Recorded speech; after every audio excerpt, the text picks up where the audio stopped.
Após a construção da épora da nossa composição, a gente consegue desenvolver a planificação dessa composição, que nada mais é do que planificar o nosso objeto, né, de modo que as faces estejam parcialmente conectadas e não totalmente conectadas, né, como um objeto fechado.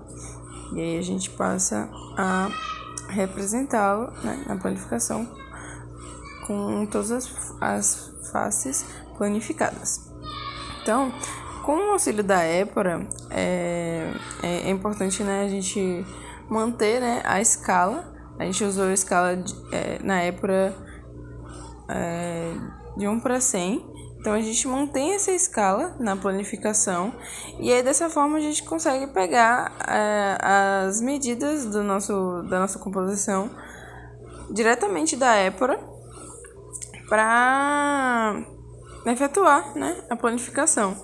E aí eu começo a planificação com o auxílio do compasso, eu venho pegando essas medidas diretamente da épora e colocando na planificação. Com essas medidas iniciais, eu vou interseccionar dois arcos a partir de dois vértices diferentes. Primeiro, eu comecei desenhando quadrado, então a partir de uma reta e com a medida no compasso eu pego essa mesma medida e vou interseccionando um arco com outro arco. Um arco a partir de um vértice, outro arco a partir de outro vértice com a informação né, relacionando dois pontos, eu descubro o terceiro. E essa relação é dada por toda a construção da planificação. No caso, exige um pouco de visualização, né, interpretação do nosso objeto, para que a gente consiga visualizar exatamente aonde deve estar cada face, e entendendo também que depois de desenhar todas as faces do sólido, o mesmo ponto terá de um lado e do outro, considerando que o objeto é planificado. Então, supondo, se a gente fizesse uma maquete, a gente poderia cortar esse papel, colar, e quando ele colasse, uma face ia se conectar à outra, tendo em comum, né, o mesmo vértice. Então, isso vai ser importante na etapa de nomeação dos pontos.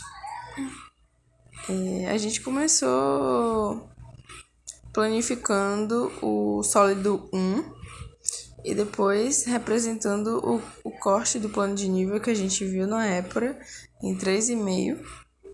Então, foi representada a base quadrada, as faces frontal e posterior, que são triangulares, e os quadrados que estão nas laterais.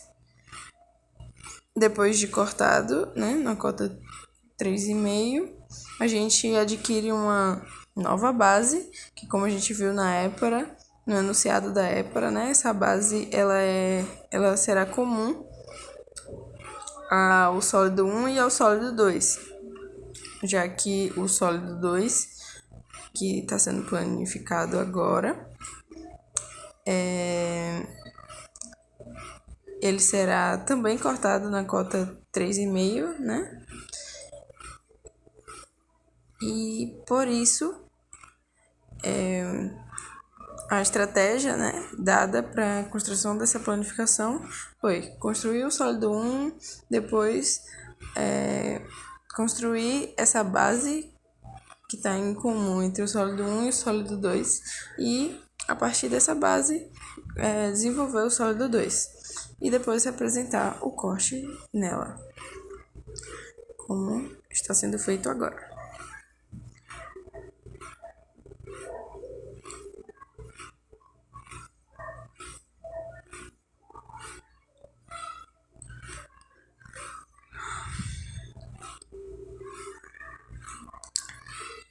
Então, próximo passo seria representar os outros cortes que foram feitos em cada sólido. Nesse momento, a gente está representando esse vazado, que é dado no sólido 2. E como há uma relação de simetria, né, com o eixo desse triângulo,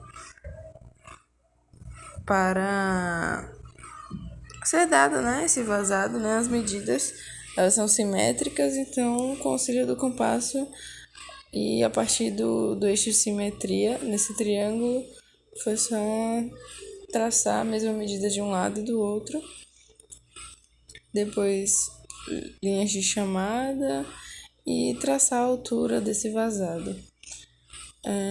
Nesse caso, o vazado ele está sendo representado na metade abaixo do corte e um pouco mais à frente do desenho se percebe que o corte, na verdade, esse vazado, ele é feito na parte acima do sólido 2, que é o restante do nosso corte, que foi feito na cota 3,5. E aí isso é importante, né, destacar esses equívocos e reforçar o que eu já havia dito sobre ter uma clareza na interpretação do objeto na hora de planificá-lo, para que esses equívocos não ocorram. Então, sanando o problema que a gente encontrou no desenvolvimento desse vazado, a gente aproveita as medidas e sobe linhas de chamadas para o sentido e posição correta do vazado que a gente identificou, e assim a gente evita marcas de construção desnecessárias e otimiza também a construção.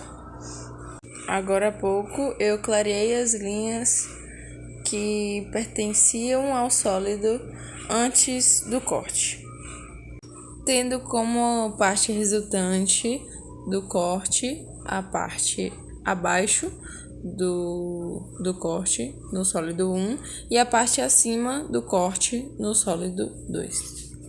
Não podemos esquecer também de representar o corte a 60 graus, que é aplicado somente no sólido 1, que vai desde a face frontal até a face posterior.